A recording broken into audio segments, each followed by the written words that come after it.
Nous poursuivons avec Rémy Tel, le partenaire du vendredi. Bonjour Rémy. Bonjour Liselotte, ravi de vous retrouver et bonjour à tous ceux qui nous écoutent. Je suis ravie aussi de remplacer Richard de Sèvres. C'est l'occasion de vous retrouver. Ça faisait quelques mois que je ne vous avais pas eu à Oui. l'antenne. Donc voilà. Je sais que les auditeurs ont cette chance tous les vendredis, mais cette fois, c'est la mienne aussi.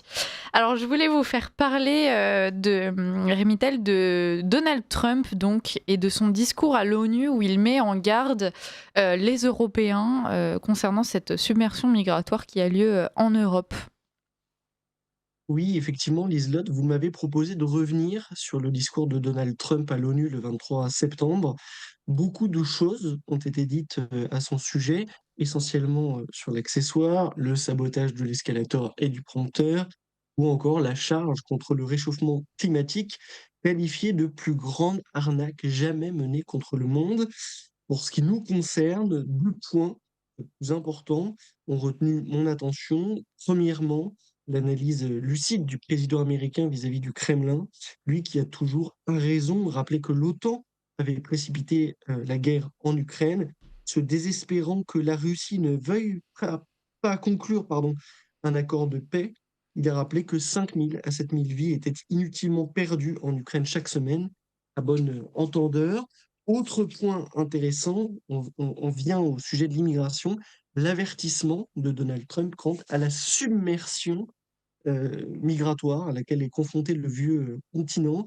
Je le cite, l'immigration va causer la mort de l'Europe occidentale si rien n'est fait immédiatement. Donald Trump complète, selon le Conseil de l'Europe en 2024, 50% des détenus dans les prisons allemandes étaient des ressortissants étrangers ou des migrants.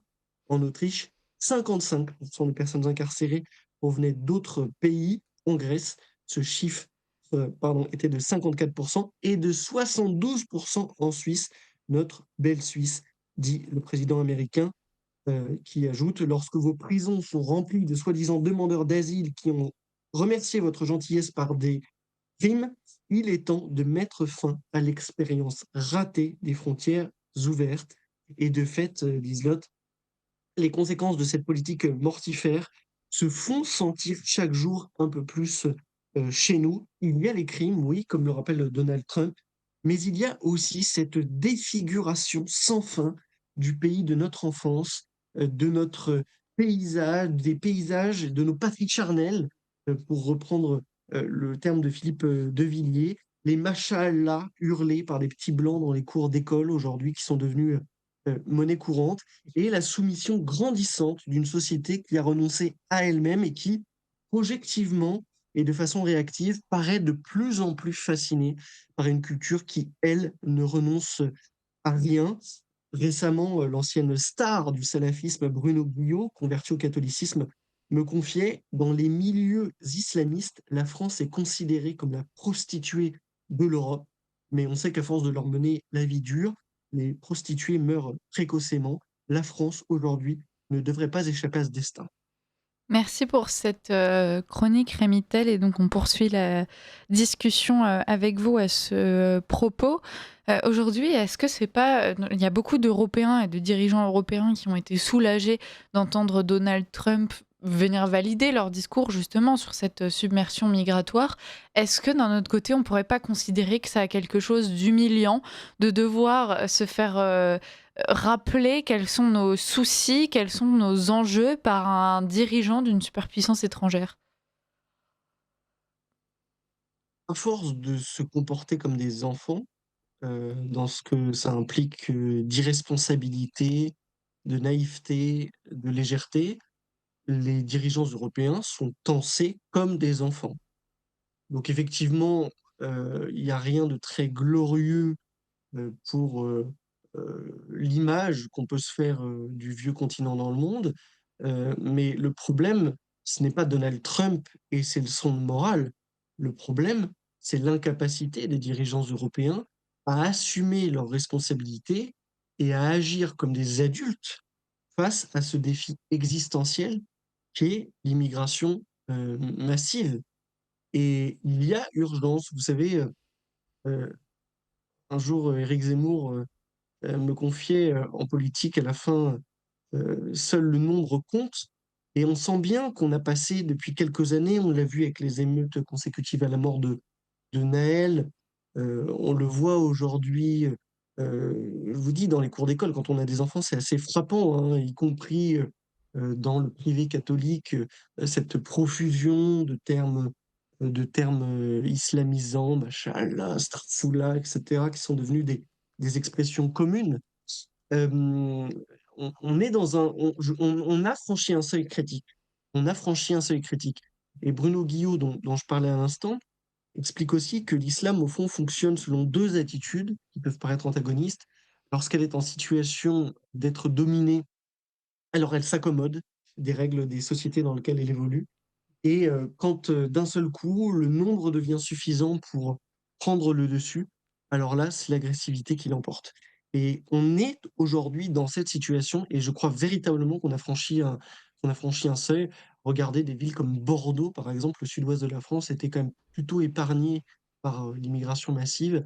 Vous allez à la gare Saint-Jean à Bordeaux, en quelques années, ça s'est complètement transformé.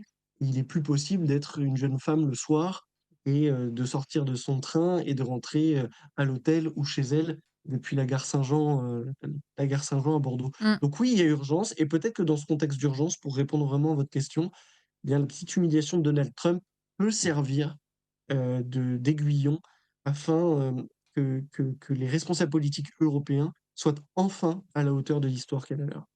Alors effectivement, ça peut avoir un effet d'aiguillon pour, ceux qui tentent, de masquer le constat. Pour d'autres, ça peut être un renfort. On a l'impression que, être, adoubé, en tout cas sur le plan idéologique et sur la question de l'immigration par Donald Trump, ça donne une certaine, légitimité à ces hommes ou femmes politiques qui dénonçaient déjà l'immigration. On voit qu'il a été repris en masse en disant: «Bah, voilà, regardez, même Donald Trump, nous donne raison». Est-ce qu'on va vraiment avoir besoin des États-Unis pour ce réveil-là, Rémy-Tel? De fait, ils ne peuvent pas grand-chose. De fait aussi, au-delà de l'analyse compatissante de Donald Trump, les États-Unis n'ont pas grand intérêt à ce que l'Europe se sauve elle-même. Donc, de ce point de vue-là, je crois qu'il y a pas grand-chose à attendre de la part de l'administration américaine. Mais ce qui était considéré comme l'expression de pensées immondes ou de sentiments nauséabonds devient une forme de vérité officielle. Et ce que beaucoup de gens sentent, ce que beaucoup de gens voient, que beaucoup de gens subissent aussi au quotidien, trouve un écho aujourd'hui euh, au sein de la plus grande puissance mondiale. Donc forcément, il y a une dimension un petit peu réconfortante, quand bien même ça ne change rien au problème et ça ne change rien aux sources du problème. Peut-être on aura l'occasion d'en reparler. Mmh.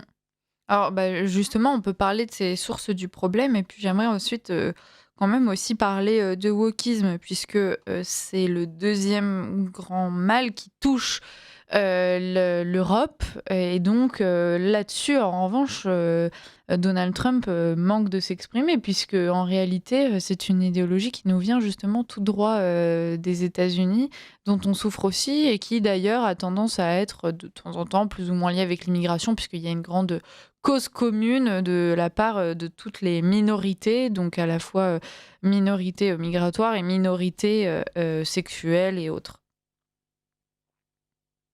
Euh, sur les causes, il y a la conjonction de deux choses. D'une part, l'absence de souveraineté, et Donald Trump le souligne dans son discours, des nations européennes pour lutter contre la submersion migratoire.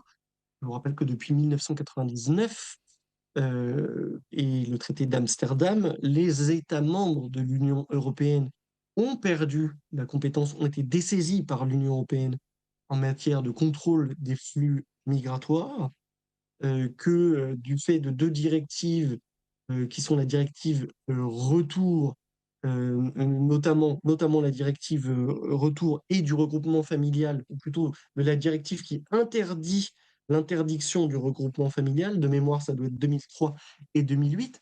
Aujourd'hui, les États membres de l'Union européenne sont pieds et poings liés face à la submersion migratoire, et Bruno Retailleau pourra toujours faire des grandes lignes avec les bras. Mmh. Il ne sera pas plus efficace que ses prédécesseurs en matière de lutte contre la submersion migratoire. Et puis, effectivement, ce cadre-là juridique trouve un écho d'autant plus favorable qu'il rencontre l'idéologie dominante, et l'idéologie dominante dans un certain nombre de cercles de pouvoir. Et vous trouvez aussi en France un Conseil d'État ou même le Conseil constitutionnel qui ont cette faculté à la surtransposition des directives européennes qui sont déjà particulièrement permissives en matière d'immigration, mais toujours pour faire valoir le droit supposé des clandestins sur la sécurité nationale, et même au-delà de la question sécuritaire, sur la pérennité nationale. Et ça, on n'en parle jamais parce Mmh. que, au fond, parfois dans le discours anti-immigration, c'est comme si on considérait que dès lors qu'il y a une obéissance aux règles communes, tout se passe bien. Je crois que moi, je suis le produit à titre personnel direct de l'immigration et de l'immigration nord-africaine, pour tout vous dire. Donc je ne fais pas de leçons à quiconque. Mais la réalité, c'est que pour perdurer, y compris dans son fonctionnement de tous les jours, une société a besoin d'une certaine homogénéité culturelle. Et on discutait hier avec quelqu'un en se disant, mais quand on était petit, on pouvait aller jouer dehors, et puis bah, si c'était pas notre maman qui nous surveillait, c'était la voisine, etc. Dans un pays profondément hétérogène culturellement, ce genre de solidarité se rompt, et donc vous tombez d'une part dans une situation d'insécurité, et donc à la fin, c'est la société de surveillance aussi. Donc, à tant d'égards, l'immigration déstabilise, elle insécurise. Et vous savez que on reste des mammifères, et les mammifères ont besoin de sécurité. Donc, il y a beaucoup de plans sur lesquels c'est un drame, en réalité, cette submersion migratoire. Du reste, pour les migrants eux-mêmes, en règle générale, c'est un espoir déçu. Et en plus, si on prend leur parti, ils deviennent de nouveaux esclaves euh, pour, euh, pour ce monde-là. Et moi, je suis toujours très étonné d'entendre la gauche défendre l'immigration de masse et nous expliquer que sans les immigrés, on n'aurait plus personne pour faire la plonge dans les restaurants, on n'aurait plus de livreurs Uber Eats, on n'aurait plus de tous ces métiers de petits services à la personne qui ne sont en réalité qu'une nouvelle forme d'esclavage. Donc, tant pour les gens qui viennent que pour les gens chez qui ils viennent, l'immigration est un jeu perdant, me semble-t-il. Mmh. Quand vous parliez justement de cette, solidarité qu'on pouvait avoir au sein de la population avec effectivement le gamin qui sortait jouer et qui était, s'il n'était pas surveillé par sa mère, surveillé par la voisine, ça existe en réalité toujours, mais justement ça s'est développé au sein de la société dans des bulles très fermées, très isolées, et c'est comme ça que ça se passe encore dans certains quartiers qui sont Heu, culturellement, identitairement homogènes, et donc qui sont, ces quartiers, composés à, enfin dans une large partie justement, d'immigrés, et qui eux arrivent à développer cette solidarité entre eux. Alors, c'est extrêmement intéressant, parce qu'effectivement, vous avez tout à fait raison. On retrouve d'autres sociétés homogènes au sein de la société française, mais qui ne sont pas françaises à proprement parler, et qui donc, euh, parvenant à fonctionner en fait comme fonctionne ou comme devrait fonctionner un tissu social normal, finissent par inspirer en réalité les Français qui les côtoient. Mmh. Et donc là, on se retrouve dans une situation qui est complètement paradoxale et quand même teintée d'une certaine ironie, c'est-à-dire que l'immigration de masse détruit la possibilité du lien social en France, mais comme elle est tellement importante, elle parvient à construire des îlots culturellement homogènes non français sur le territoire hexagonal, et ces îlots-là inspirent la population autochtone colonisée, se disant, mais vous voyez, chez les musulmans, il y a cette solidarité, il y a cette possibilité de compter les uns sur les autres. Et à nouveau, Bruno Guillot, vraiment, je conseille à nos auditeurs d'aller se renseigner sur lui et d'aller écouter un peu ce qu'il a pu dire ou ce qu'il a pu déclarer récemment. Il a publié un livre absolument fascinant sur la question de l'islam radical. Montre en quoi cette solidarité apparente au sein de l'islam est un puissant facteur de séduction aujourd'hui pour la jeune génération, et notamment auprès de jeunes qui sont on pourrait dire, des Français de souche ou des Européens de souche. Donc, Mm. on a une dynamique qui est vraiment mortifère et qui a tendance en plus à à s'auto-entretenir.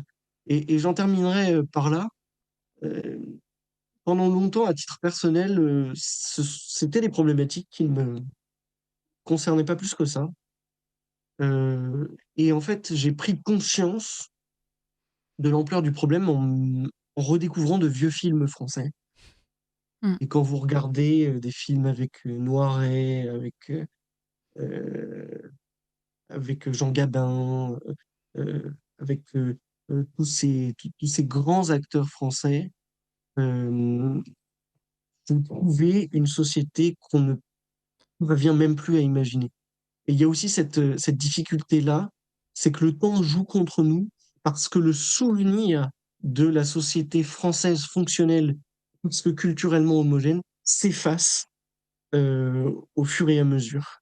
Et vous voyez, Liselotte, notre génération a connu dans son enfance des reliquats de cette vieille France, mais qui finalement ont très vite disparu. Et nos enfants, eux, ne pourront même pas imaginer ce que c'était que de vivre dans un pays culturel, enfin homogène d'un point de vue culturel. Donc c'est pour ça qu'il y a urgence véritablement à agir. Oui, c'est ça, parce que finalement, on a quand même encore dans les esprits, et même si là, même ma génération, je pense qu'on l'a pas vraiment connu nous-mêmes, mais comme vous dites, on avait un reliquat parce que nos parents ou nos grands-parents nous en parlaient, parce qu'on voyait encore certains films, certaines images, que dans certaines villes de province, il y avait encore certains côtés qui nous rappelaient la France d'il y a 100 ans. La réalité, c'est que, vous le dites très justement, le temps joue contre nous. Et d'ici 2 ou 3 générations, ce sera tellement effacé que la population française qui aura à cœur justement de changer, de bouleverser les choses parce qu'elle sentira bien que de toute façon, il y a quelque chose qui ne va pas dans la façon dont le pays évolue, dont son histoire évolue, dont son peuple évolue, eh bien, elle risque de ne même plus avoir ce référentiel auquel se raccrocher et tout cet imaginaire qui pourrait servir oui, de référence et de base pour savoir vers quoi tendre. Et c'est assez terrible parce que finalement, on se dirige vers le néant, quoi. Oui, et vous savez, c'est tellement vrai. Beaucoup nieront cette analyse en expliquant que c'est un fantasme de l'extrême droite, que le grand remplacement n'existe pas, etc. Au sein de l'islam même, ce qu'à mon sens, c'est quand même la menace prioritaire sur le sujet de la submersion migratoire, et c'est peut-être même la menace prioritaire aujourd'hui à laquelle fait face la France. Euh, L'islam, elle, a tout à fait conscience. Et à nouveau, Bruno Guillot évoque un exemple tout à fait parlant. Vous savez que c'est un commandement pour les musulmans que de vivre en terre d'islam, soit de conquérir lorsqu'ils se trouvent ailleurs qu'en terre d'islam, soit de vivre en terre d'islam. On appelle ça de mémoire l'Hijra, Mm. qui est le pendant un petit peu pour l'islam de l'Alia des Juifs. Vous savez que par exemple, des pays comme la Belgique ou le Royaume-Uni aujourd'hui sont considérés comme des terres où l'Hijra est reconnu légitimement. C'est-à-dire que l'islam, y compris dans ses dimensions les plus radicales, considère aujourd'hui que le Royaume-Uni et la Belgique sont des terres d'islam à part entière, et que donc quand vous êtes musulman et que par exemple vous vivez, je sais pas, au Luxembourg, eh bien si vous partez en Belgique ou si vous partez au Royaume-Uni, vous avez fait votre hijra. Donc la gauche conteste le grand remplacement, elle conteste l'islamisation de la société française, mais l'islam elle-même a pris comme un fait accompli l'islamisation de l'Europe occidentale. Et voilà, ça, faut quand même l'avoir en tête. Mm. Alors Et justement et oui, pardon, ah non, allez-y, allez-y. allez-y, allez-y. Non, allez-y parce que j'allais passer sur un autre sujet, mais j'aurai peut-être Beh, d l'occasion d'y moi revenir. aussi, donc allez-y, ça tombe bien. Et il y a une problématique qui me semble, enfin, me semble-t-il, et on en reparlera dans quelques années. J'espère me tromper, sincèrement, Liselotte, j'espère me tromper. Mais il y a une problématique aujourd'hui que personne n'aborde. Euh, la question du narcotrafic a été énormément discutée ces derniers mois, et il semble qu'il y ait une prise de conscience des pouvoirs publics et de la société française dans son ensemble. C'est une très bonne chose. Est-ce que vous savez combien Marseille avait envoyé de jeunes faire le djihad lors de la crise de l'État islamique en 2015? Vous allez nous le dire, mais je sens que ça va être effarant. Zéro, Ah, zéro, zéro. Zéro pour une raison très simple, c'est que les jeunes Marseillais étaient occupés euh, à se remplir les poches avec l'argent de la drogue. Et vous trouvez aujourd'hui un vrai vase communicant entre le narcotrafic d'une part et l'islam radical de l'autre. C'est-à-dire qu'on ne peut pas faire et l'un et l'autre. Soit on est dans le narcotrafic, soit on est dans l'islam radical. Sauf que, il y a une chronologie dans cet engagement dans les marges. La plupart du temps, vous avez des jeunes qui commencent par le narcotrafic. Et puis un jour, ils en ont un petit peu marre. Et puis surtout, ils commencent à avoir peur parce que comme ce sont des jeunes qui vivent dans une atmosphère qui est quand même largement islamisée, ils se soucient un peu du salut de leur âme. Et donc, ils se disent, euh, il va falloir que je me fasse pardonner mes péchés et que je me repente. Et donc, vous avez un parcours qui a été décrit par tout un tas de sociologues, etc., qui est assez classique. Dans le jeune âge, c'est le narcotrafic, et un peu plus tard, c'est la conversion à l'islam et un islam radical. Sauf que l'islam n'accorde pas la même place à la miséricorde et au pardon que le christianisme, par exemple. Et donc, quand on s'est comment dire, rendu coupable, par exemple, de narcotrafic, au fond, il faut utiliser la dernière carte que met l'islam à votre disposition, et c'est la mort en martyr. Voilà. Et Bruno Guillot, quand j'en ai parlé avec lui, me confirme que nous nous exposons, avec l'expansion du narcotrafic en France, à une vague de conversion des narcotrafiquants aujourd'hui, dans quelques années, et vers un islam qui ne sera pas un islam de paix, d'amour et de tolérance, hein, ainsi que l'imam Chalgoumi, mais vers un islam de violence et vraiment de très très grande radicalité. Et les dealers d'aujourd'hui seront les islamistes de demain. Et ça, c'est un sujet dont personne ne parle. Or, comme il y a de plus en plus de dealers, il y aura de plus en plus d'islamistes. Et je crois qu'on peine aujourd'hui à mesurer les conséquences qu'aura le narcotrafic maintenant sur l'islamisation de la France demain. Voilà, mmh. c'était ma parenthèse, mais il me semble que c'est un sujet essentiel dont personne ne parle aujourd'hui. Oui, c'est vrai, parce que souvent pour le narcotrafic, on parle des problèmes bien évidemment de sécurité et puis, ensuite, évidemment de santé publique, parce que plus il y a de narcotrafic et plus il y a aussi de consommateurs. C'est terrible, mais c'est une réalité. Mais, merci, merci, Rémy Tel de nous partager cette analyse, qui, je suis sûre, intéresse les auditeurs, parce que c'est vrai on l'entend assez peu. C'est l'un aussi des mots auxquels s'est attaqué Donald Trump, lui, dans sa campagne aux États-Unis, avec cette phrase Make America Healthy Again. J'espère que mon accent est bon, chers auditeurs, mais vous ne m'en voudrez pas sur Radio Courtoisie, on parle français normalement. Donc voilà, rendre l'Amérique saine à nouveau. Est-ce que vous pensez, Rémy Tel, qu'on peut malgré tout, en mettant en place des politiques d'ampleur, changer la situation en France et en Europe à l'image de ce qui semble se passer quand même aux États-Unis? Si on considère le monde occidental, la notion est contestée, mais j'en ai pas trouvé d'autres aujourd'hui de plus satisfaisantes. Si on considère le monde occidental comme une sorte de grand orchestre, de fait, le chef d'orchestre, ce sont les États-Unis d'Amérique, et le chef d'orchestre a changé à l'automne 2024, ce qui signifie qu'a priori, euh, peut-être que la mélodie ne changera pas, mais son interprétation va changer quand même.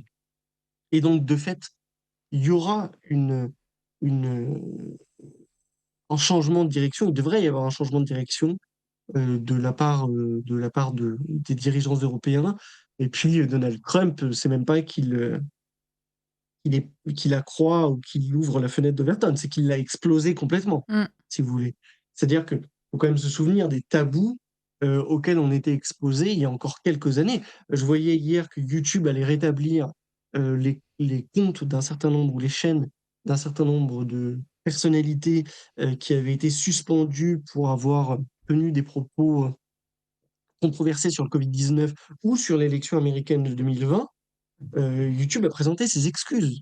Donc Ouais. les choses bougent. Et là, YouTube, eh bien, que vous soyez aux États-Unis ou que vous soyez en France, l'impact qu'a eu la mise en cause des grandes plateformes par l'administration américaine, eh bien, il va nous être aussi profitable à nous. Donc évidemment, on traverse là quand même une zone de moins grande turbulence que celle traversée quand on s'est connu il y a quelques années. Mm. Alors, malgré tout, Donald Trump, il est à la tête des États-Unis et on le sait, les États-Unis, c'est quand même un pays, une histoire très particulière puisque extrêmement récente comparée à celle de l'Europe, de la France, même de l'Europe, voilà, en tant que civilisation. Est-ce que d'une certaine façon, c'est pas plus simple justement de préserver cette histoire beaucoup plus récente que nous qui avons quand même à charge quelque chose de, enfin, un héritage plurimillénaire et qui donc est d'autant plus menacé. Oui, et ce d'autant qu'il y a une forme de supercherie euh, avec, comment dire, cette idée d'un melting pot américain, d'une société monde multiculturelle, jusqu'à des temps récents. Oui, l'Amérique est une terre d'immigration, mais c'est une terre d'immigration chrétienne. Voilà. Que les migrants viennent du Guatemala, qu'ils viennent du Mexique, qu'ils viennent d'ailleurs, c'est une terre d'immigration chrétienne. Mm. On trouvait une exception avec la communauté asiatique, c'est vrai, mais j'ai pas besoin de vous faire de dessin. Les problèmes, enfin, les problématiques posées ne sont pas les mêmes. Et y compris d'ailleurs chez les migrants d'origine africaine aux États-Unis, vous avez des chrétiens. Et donc, comparer la situation américaine à la situation européenne en considérant qu'au fond, il faudrait faire de l'Europe, des États-Unis d'Europe multiculturels comme le sont les États-Unis d'Amérique, eh bien c'est se fourvoyer parce que c'est c'est aller un peu trop vite en besogne en oubliant que l'immigration à laquelle sont confrontés les États-Unis d'Amérique est une immigration chrétienne, alors que l'immigration que nous avons connue, c'est peut-être moins vrai aujourd'hui, mais que nous avons connue est essentiellement une immigration musulmane. C'est moins vrai aujourd'hui, parce que l'immigration euh, subsaharienne est une immigration plutôt évangélique, d'ailleurs, en réalité. Mais n'empêche qu'on souffre de l'héritage des vagues migratoires des années 60, 70, 80, qui là, essentiellement, concernent une immigration maghrébine musulmane. Mm. Il y a une explosion de la violence donc, de la part de ces populations immigrées. Ça, c'est désormais quand même assez acquis, en tout cas en France, même si ça ne plaît pas à tous de le reconnaître.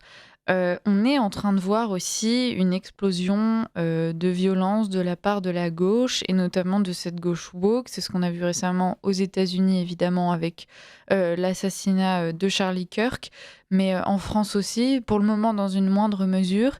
Est-ce que la France et l'Europe ne vont pas se retrouver justement pris en étau entre deux feux extrêmement violents? D'un côté, ce wokisme complètement déchaîné et donc cet islam qui se radicalise jour après jour. Oui, parce que l'un nourrit l'autre. Euh, les manifestations, sans même parler du fond du dossier, mais l'ampleur qu'elles ont prise de soutien à la Palestine par cette gauche woke, montre bien sa soumission et sa fascination pour l'islam, y compris le plus radical. Cet islam qui, entre parenthèses, dès qu'il en a l'occasion, va éteindre euh, la gauche en question. Et vous vous rappelez peut-être du, la polémique autour du film Barbie cet été, annulé dans un quartier, je ne sais plus exactement où c'était. Oui. Là, on avait une forme de première traduction de la façon dont l'islam, en fait, éteint le gauchisme. C'est-à-dire que dans islamo-gauchisme, qui sont quand même des termes à la fin complètement antinomiques, il y en a un qui a, si vous voulez, il y a le masochiste et il y a le sadique. Voilà. Donc, bon, regardez comme Louis Boyard, à Villeneuve-Saint-Georges, a fini par être exclu par ses propres colistiers. Souvenez-vous des propos de Rima Hassan expliquant que le temps des représentants et des porte-parole, du porte-parole a été terminé. Sous-entendu, les blancs gauchistes qui vont défendre les immigrés, c'est fini. Maintenant, ce sont les immigrés qui prendront leur place. Donc, il va y avoir ce choc-là, mais pour l'heure, effectivement, la gauche et la gauche woke soutient et alimente d'une certaine façon le le feu islamiste, et il faut que ce soit traité comme un phénomène à peu près contigu, Mm. fait comme un continuum. Euh, voilà, je ne sais pas si ça répond à cette question, mais Si, toujours si. est-il que il y a, et puis il y a, si vous voulez, la loi démocratique, c'est la loi du nombre. Et donc, En 10 par secondes, définition, Rémy Tell. bah voilà, par définition, quand vous avez 22% de la population, ce qui bizarrement d'ailleurs correspond un peu au score de Jean-Luc Mélenchon à l'élection présidentielle, quand vous avez 22% de la population qui est immigrée de la première génération, nécessairement, vous transformez dans la durée la démocratie française. Mm. Bon, on va finir sur ces constats pas très Pas réjouissants, très Rémy optimiste. Tell, Non, mais je suis sûre que dans 15 jours, on discutera des solutions à mettre en place, parce promis. que tout n'est pas perdu, chers auditeurs. C'est quand même ce qu'il faut retenir. Mais bon, soyons lucides sur le constat, et comme ça nous permet de mieux agir derrière. Merci beaucoup, Rémy Tell, Merci à vous. pour cette analyse, et donc on vous dit à dans 15 jours.